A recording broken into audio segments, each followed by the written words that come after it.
Robert Carey, thanks for having us here. Thanks for having me. Good to be here. In Sofia at Terminal 1. Well, Wizz Air, probably one of the success stories in the aviation industry in the last years in regards to expansion, fleet renewal, crew destinations and so on. But recently all the airlines are actually in trouble because of the 2 years of, or even 3 years of pandemic. Now the travel house, with everybody wants to fly, but there is obviously no spaces. The demand is quite high, and the supply is not so much. So we're going to start with Wizz Air and the recovery process. How is the recovery ongoing for your airline in this case, and how well is that process progressing at the moment? Yeah, so first of all, again, thank you for having me. Good to be here. Look, I think overall we're actually very pleased with where we are in the recovery.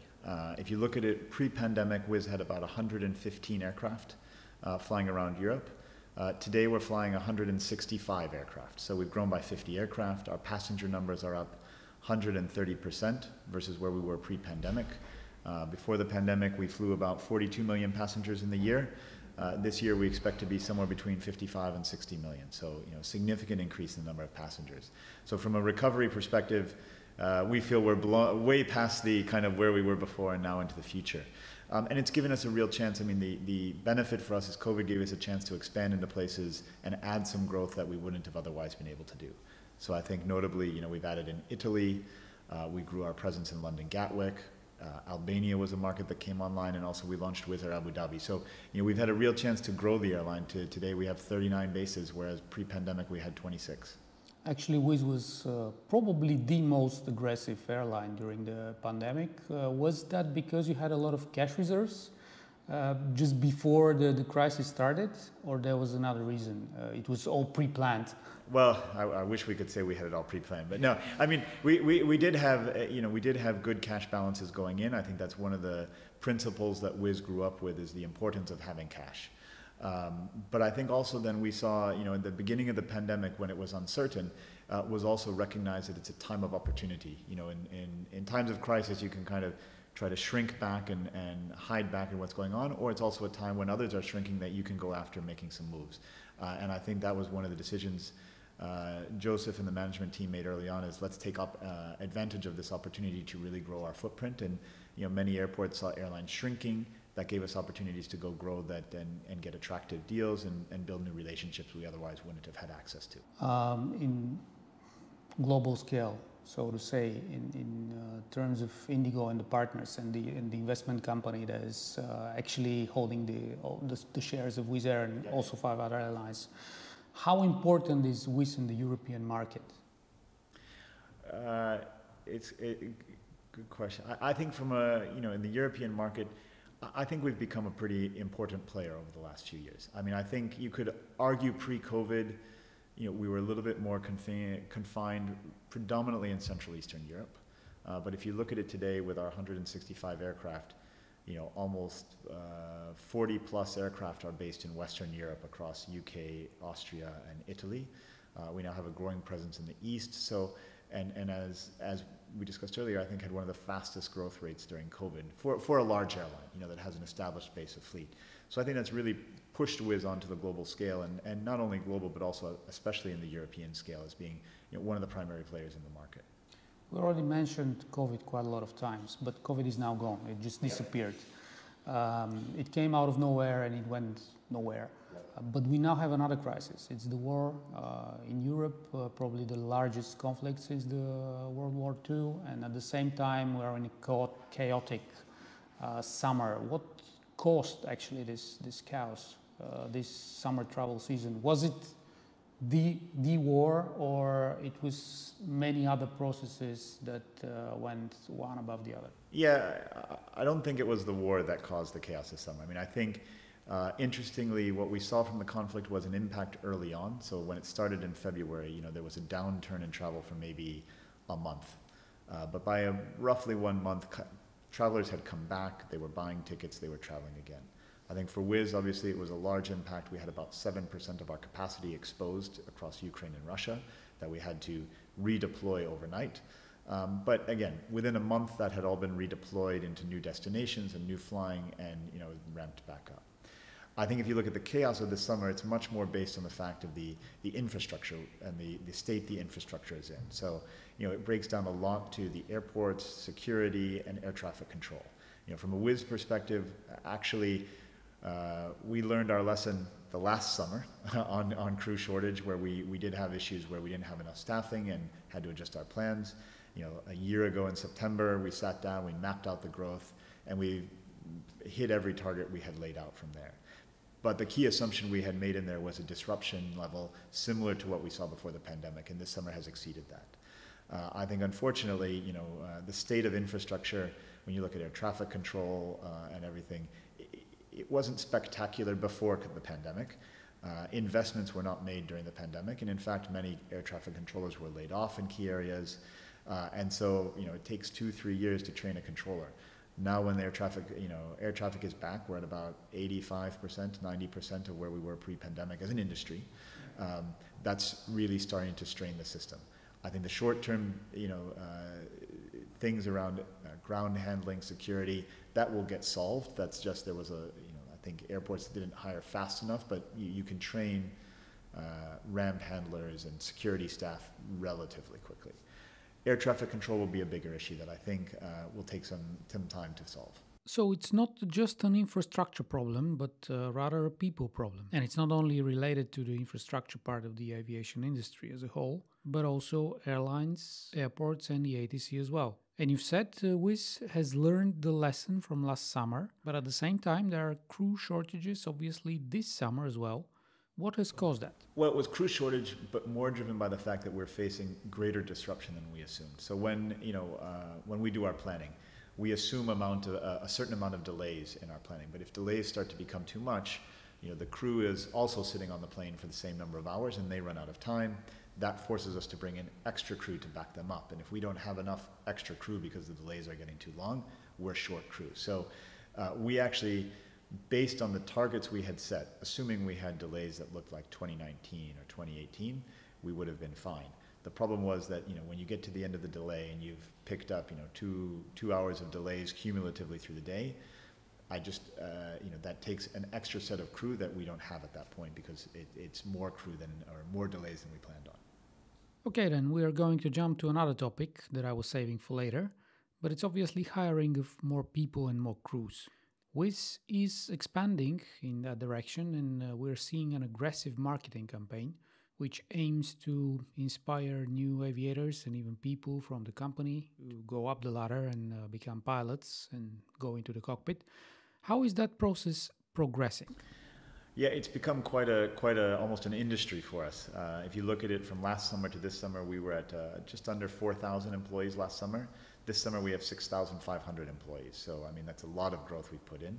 By next summer we're going to add 30, 40 more aircraft. So you can imagine, not quite as much growth as last year, but still a lot of hiring going on. We've actually had really good reception to what we're putting out there. I think we have multiple events. In fact, I think we have 3 or 4 more events coming up this month here in Bulgaria.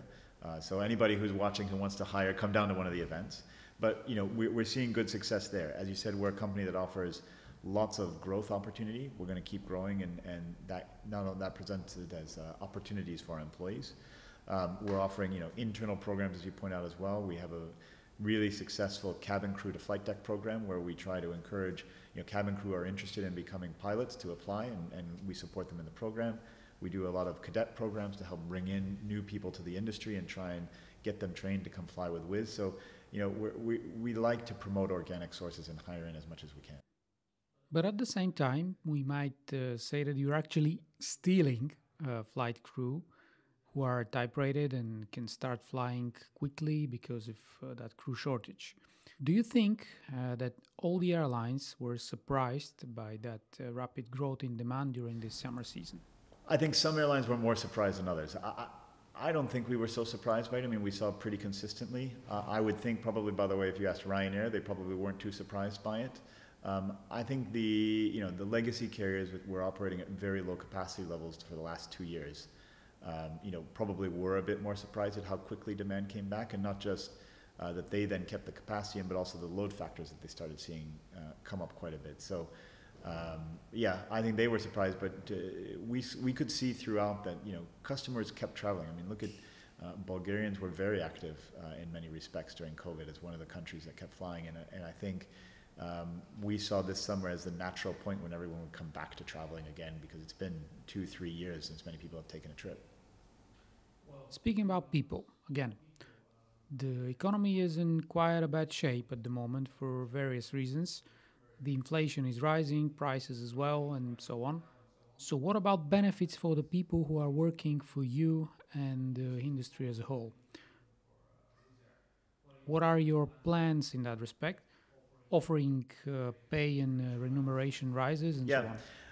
We have a pretty firm belief and a pretty clear philosophy that we need to pay the market rates. I think it's, you know, it sounds like a basic principle, but if we're not paying our employees a fair market rate, they're going to go elsewhere. We've made adjustments to salary over the course of the last year as we've seen pressures. So, you know, all of our pay from pre-COVID was restored almost a year ago now. We restored most of it last fall. We made adjustments in the spring and summer to many of our countries for the effects of inflation, as we saw, you know, wages rising and costs rising. We need to make sure our employees have a fair rate. So we continue to evaluate that on an ongoing basis, and that's how we make sure that we are giving our employees the fair wages they need to and deserve. Money aside, there were actually other problems that went into the public eye during the last year.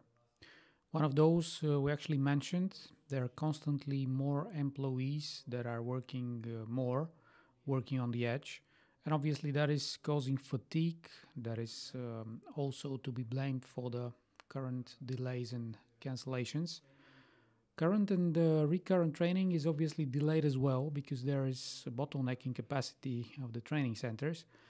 And actually your CEO, Jorge Varadi, mentioned in a leaked video that, and I quote, "People need to go the extra mile," which prompted a scandal and an ongoing investigation by EASA on that matter. How is this progressing, and what is your take on that matter as well? Yeah, I mean, I think that leak was a clip taken of a longer discussion that Joseph had done with the employees, and it was clip taken a bit out of context. I mean, I think if you look at the broader context of what we were discussing, it was back in early June. It was the beginning of disruption, and what the context we were trying to portray in the conversation was that it is a very challenging environment, and, you know, the importance of making sure we do what we can to deliver to our customers. You know, we follow a very strict set of regulations and guidelines driven by EASA. You know, we're a highly regulated industry in that sense, and we never want to encourage our crews to fly fatigued.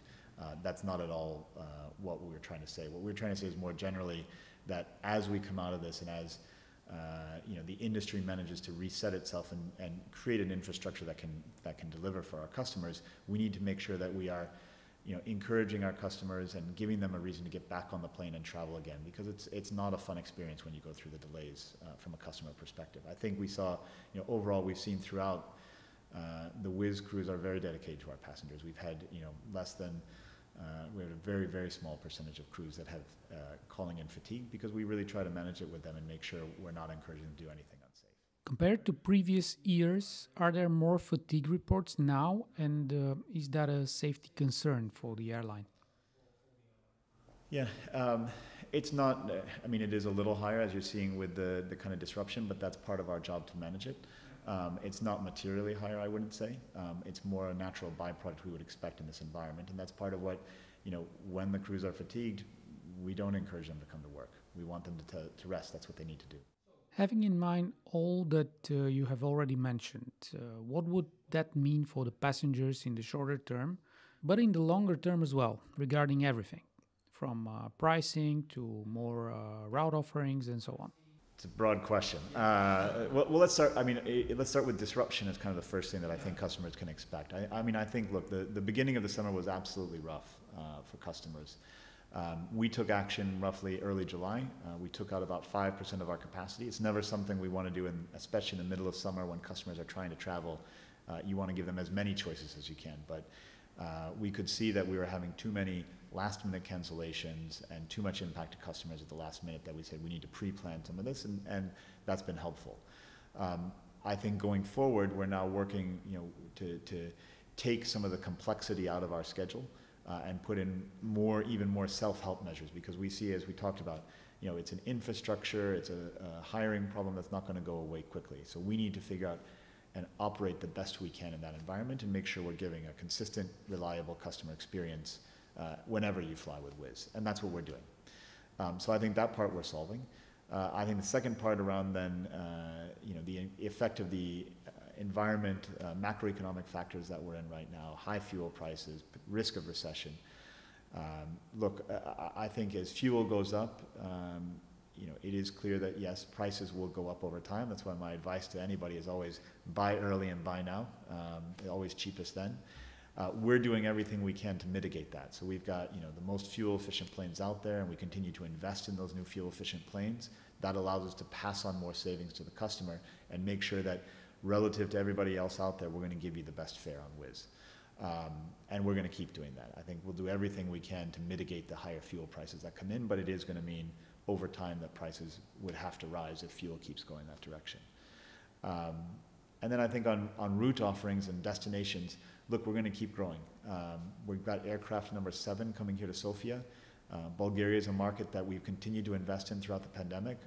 I think we've added 3 or 4 aircraft to Bulgaria versus where we were pre-pandemic across Sofia, Varna, and Burgas. So I think we've been very happy with the market. You've got new destinations coming online. So in December, we'll have Hamburg, we'll have Stockholm. We recently announced next summer we're going to offer service to Saudi Arabia for the first time with Riyadh from Sofia. So I think a lot of new and exciting growth on the way here. You already mentioned the offering of Saudi Arabia on the Bulgarian market. You obviously did your research, but do you really think there's going to be a lot of demand on those services from Sofia to Saudi Arabia? And I know your airline could be quite flexible with the route offering. You can open them and close them at any moment. But what are your plans for even longer routes from Sofia? Yeah, so I think we think Saudi Arabia is actually a pretty interesting market and a lot of potential that exists out there. So we think it's going to do well. I've been over there a number of times recently, as you can imagine, in the build-up to our announcement, and we're continuing to look at growing that market more. It's a market that it's a pretty diverse market in the sense of you've got all types of geographies, everything from mountains down to beaches, deserts, a lot of history and archaeological type sites you can go see.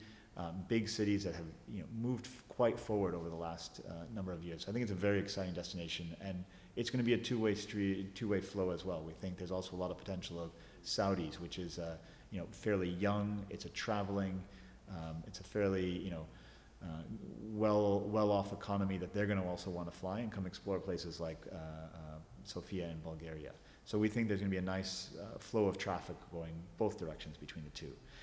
I think as a trend for where we want to go, I think overall at a network level, we like having a nice balanced network, so some short, some medium, some long. But I think the trend we are seeing is, especially looking east, one of the things we've observed during the pandemic is that, especially I think in Central Eastern Europe, many people, probably due to the restrictions that were put in place around being able to travel around Western Europe, started looking much more east.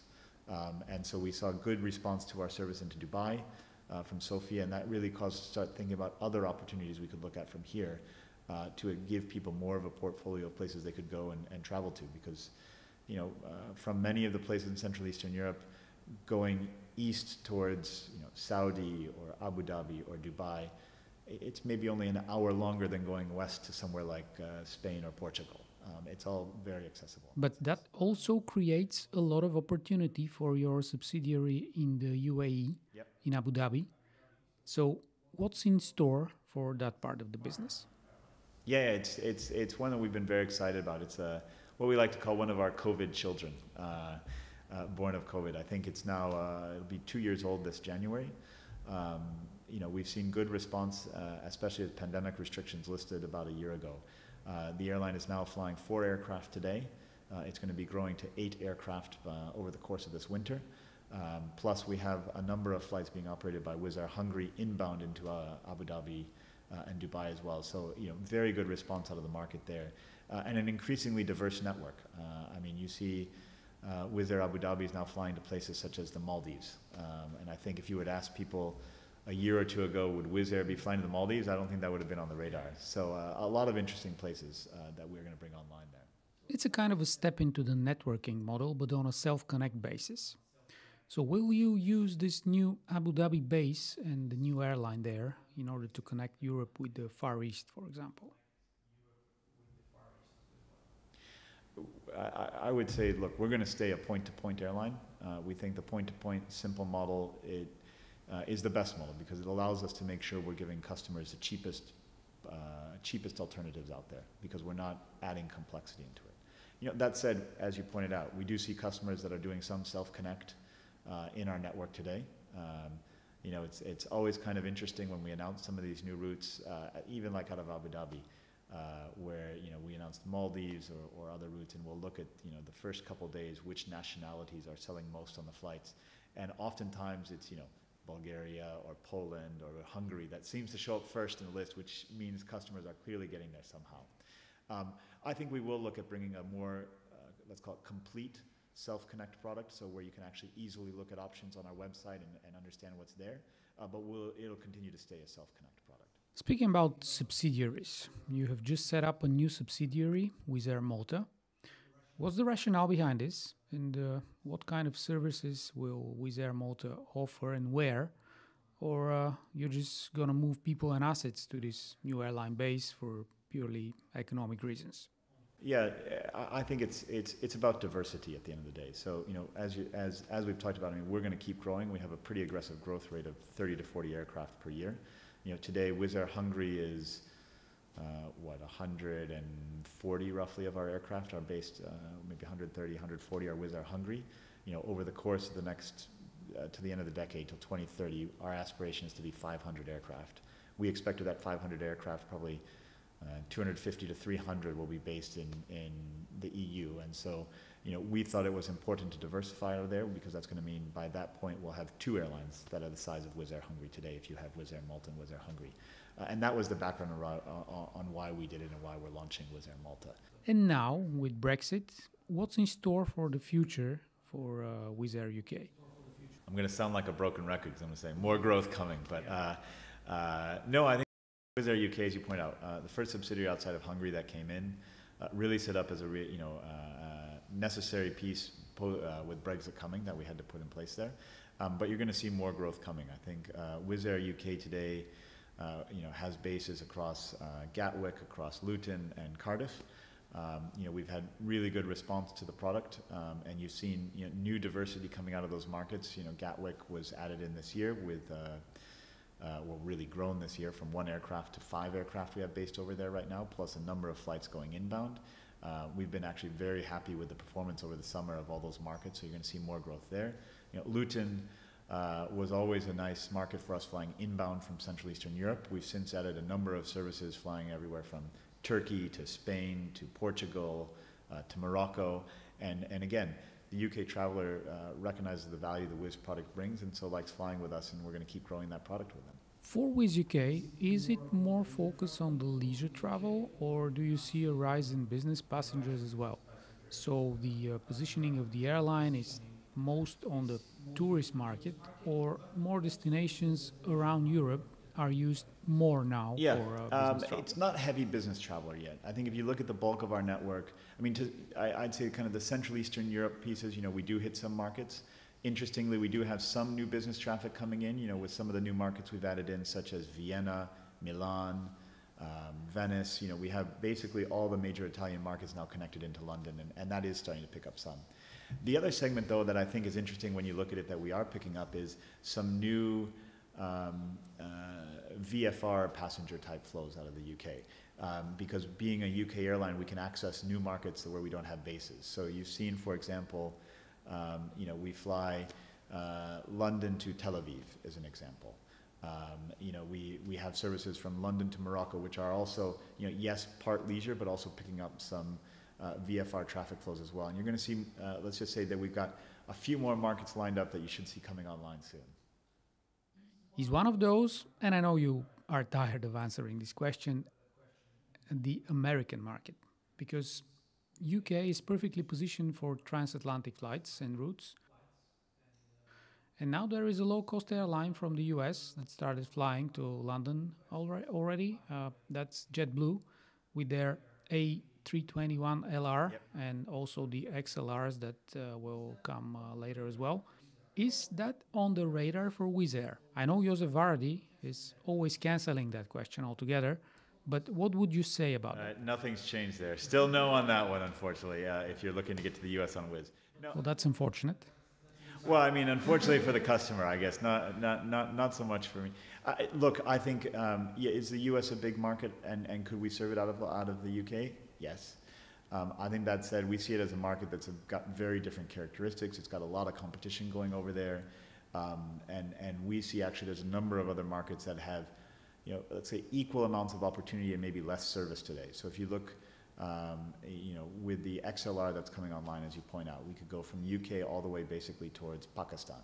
There's a lot of countries that go between UK and Pakistan. You can go south very far into Africa from there as well. So, a lot of new opportunities that can come in there. You also can go to the other end of our network. You've got Abu Dhabi with an XLR. You can get as far as Singapore. And you can go west anywhere in our network as well. So, I mean, it really opens up a lot of new markets that today we can't serve, that fit in our existing footprint without having to go into a completely new geography, and a pretty competitive geography too. So no US yet. But this is the next major topic, and it's the fleet. We know about the expansion that you already mentioned, 500 aircraft in the next several years. But how important are the newest models? New longer range aircraft as the LR and XLR. What role will these aircraft play in the future Wizz network? You still only have the LR on the list, but also what about the XLR? So actually, we have the XLR coming. So 2024, we will get the XLR. We're going to be one of the first, I think the first ultra low-cost company in the world to get the XLR. We're pretty excited about that. If you look at our order book, we have, out of our orders, 47 XLRs coming online starting 2024. I think what it's going to allow us to do, let's say, I know the plans because we've already started working through them, but it really does allow us to bring in a whole lot of new opportunities we couldn't do today. So you look at some place like, Kazakhstan, let's take an example. So Kazakhstan today, we fly it from Budapest, we fly it from Abu Dhabi, but we can't get to much more of our network because it just becomes too far. The XLR allows us to really expand service into those regions.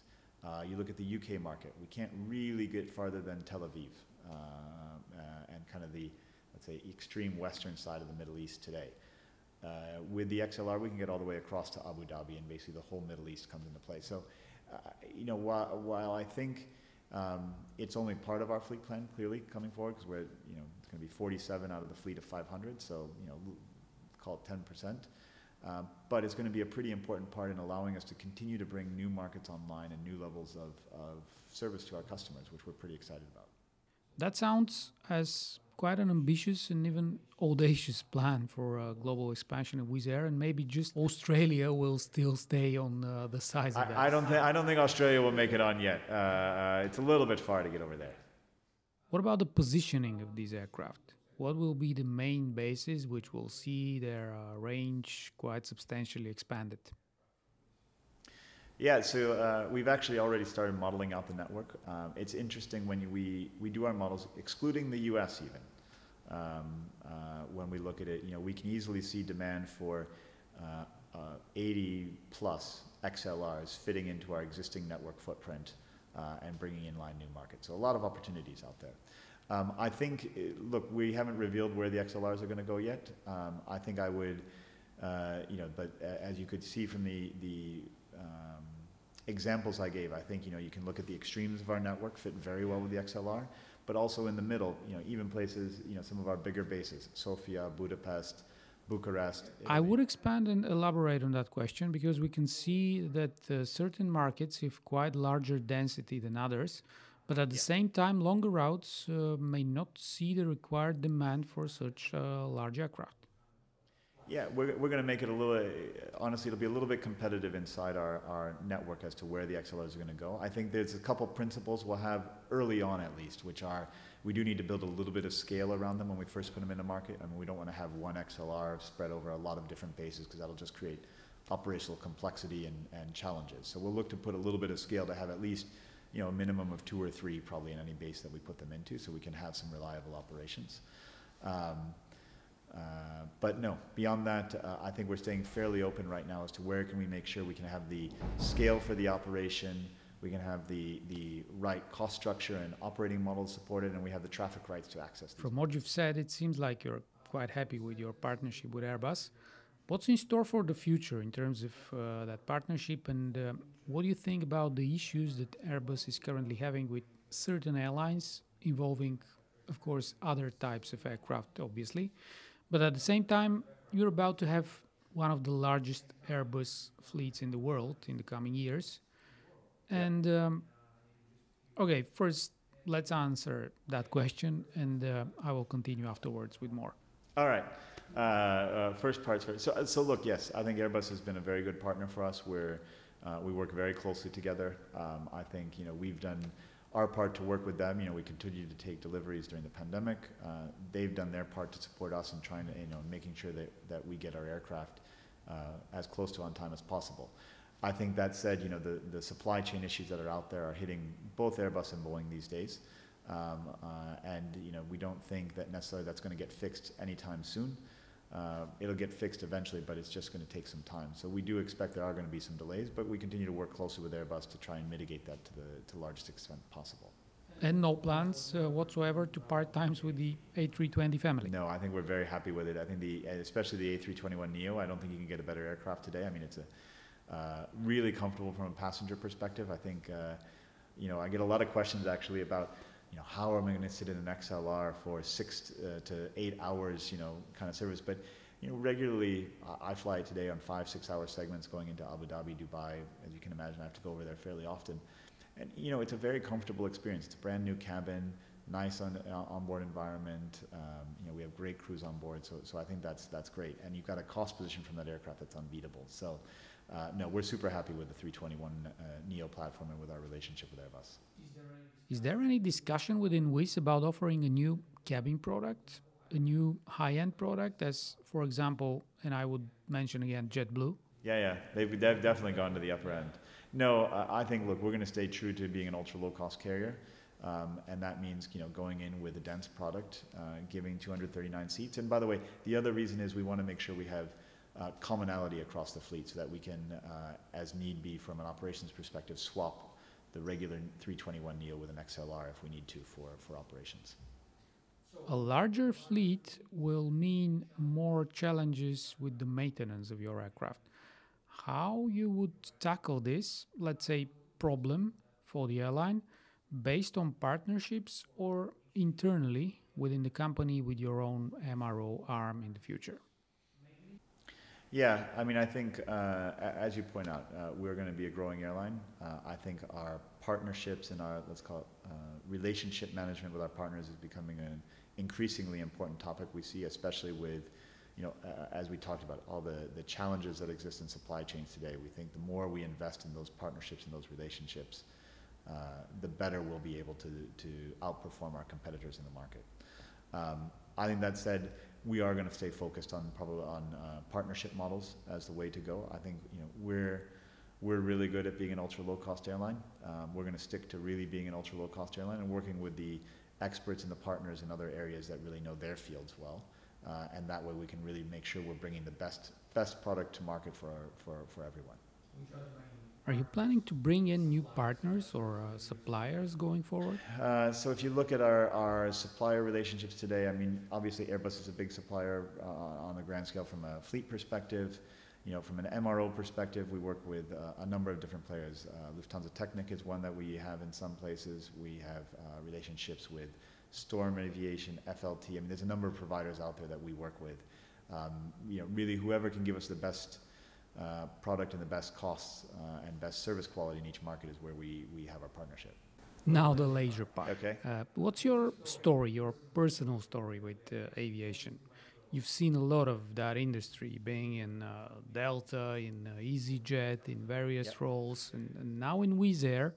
You have the span and scale. How you ended up there? It's always been a passion of mine. Ever since I was a little child, I've loved aviation, loved airplanes. When I was a kid, my favorite thing when we'd be on vacation somewhere was to go tour the airport and walk around and see the various airplanes. When I was in high school, my summer job, I was a travel agent during most of my summers. So that's how I got into the industry. I always knew that I wanted to work in the industry. Actually, my first job was with America West. And ironically, in a kind of full circle moment, I'd sent a letter to Bill Franke, who was CEO of America West at the time, which got me the interview and the job eventually with America West. I didn't meet him at the time, but it was my letter to him that got it. So now being in part of the Indigo group, it's kind of the full circle. But started at America West, went to Delta afterwards. And then from there, I had a really good experience at Delta. Delta, was a great operation, but I wanted to see a lot of different airlines all around the world in a short amount of time and work in different functions across airlines. And that's why I went into consulting, worked with McKinsey for 11 years, consulted with more than 25 airlines around the world in 11 years. Everything from small airlines to big airlines, low cost to full service, profitable to unprofitable, a little bit of everything in there. And really it was a great experience. I really enjoyed it. I got to work with some great clients over the years. But I also knew that I wanted to come back into actually management of aviation and running an airline. And so when the opportunity came to join EasyJet, it was a very exciting opportunity. And so I took the opportunity to move back into industry. It was a great 4 years at EasyJet. I think really enjoyed my time over there. But when the call came from Wizz around the rollover here, it was definitely an exciting opportunity. I mean, I obviously knew Wizz very well. I knew of Joseph and had met him a few times, and the chance to go with, as we've talked about, a fast-growing player in the market, a dynamic player in the market, a chance for me to work with some really, really great colleagues and grow personally into a larger role, I think was very exciting. And so that's what brought me to Wizz. And let's see where the future goes from here. I think it's an industry that I love. I love traveling. I love everything about airplanes and really enjoy the role and where I'm at now. In that respect, what are your feelings about Wizz Air's offer to buy EasyJet, actually, your previous airline? And was that you behind that idea or not? Well, we're not really talking about that one and saying anything publicly, whether we did or we didn't. I mean, I think, look, what I would say is if we're ever going to do any sort of kind of merger activity, it's got to be something that's going to fit well with Wizz. It's got to be something that really brings in some new positions, some new assets that we can bring to market, and something that we feel is going to ultimately be successful. So we'll leave it at that one for there. You're not gonna get me to say more on that. Yeah, one. Of course. But do you feel kind of saddened that recently a lot of airlines went out of the market because of various reasons, COVID obviously, and other reasons, and the landscape became a little less colorful? Do you think we'll see more or less airlines in the near future and more consolidation? So I don't think it's a sad thing necessarily that consolidation occurs. I mean, I think there are some real benefits. I mean, you look at, take the US market as an example, right? They went through pretty significant consolidation between 2007 and 2012, roughly. But you've seen no shortage of new innovation coming into the market. You've seen ultra low cost carriers growing actually pretty fast over there, despite having 3-4 large carriers. I mean, you have 2 or 3 new carriers that have launched in the last year alone, between Breeze, Avilo, and one other one I'm forgetting about now. But you see a lot of new entrants coming into the space. I think in Europe, what you have right now is I think you do need some consolidation, ideally. You've got a lot of players fragmented around the market. I mean, when you look at the kind of share comparisons between companies, between regions, this is one of the most fragmented regions that are out there. And I think consolidation could help really bring to life some new service, because whereas today, I mean, take the example I love. You've got the Lufthansa group with Swiss, SM Brussels, Lufthansa, Austrian, and you have what, 5 or 6 services that all leave at 10:30 in the morning from Europe going over to the same points in the US. I mean, that's not creating more choice for customers. And the benefits of consolidation are you really can create more choice. That's probably the benefit out of it. I think for an airline like Wizz, consolidation could bring new opportunities, and we can bring new innovation into market. Will there be new airlines? I'm sure there will be, but I think you've also got some airlines that continue to stay pretty dynamic over here. I think Wizz is one of those airlines, and we're going to continue bringing new innovation and new services to our customers and new customers. What about the alliances? Are they now becoming obsolete because of all those processes of consolidation? Not completely, because you've still got, let's say the kind of geographic regional gaps across the world, right?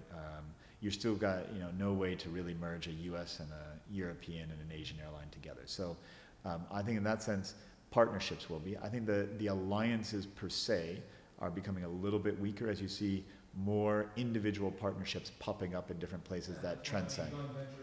Exactly. And I think that's probably more the way that it'll go is how can they, with the partners that make sense between two regions, how can they really get the deep relationships, which is where you see the JV structures coming in. And to continue with a personal question, do you fly as well? I do. I got my private pilot's license back when I was in high school, at the end of high school, so when I was 18. I did my instrument training after that. I admit, not current right now. I haven't had much time to fly in the last few years.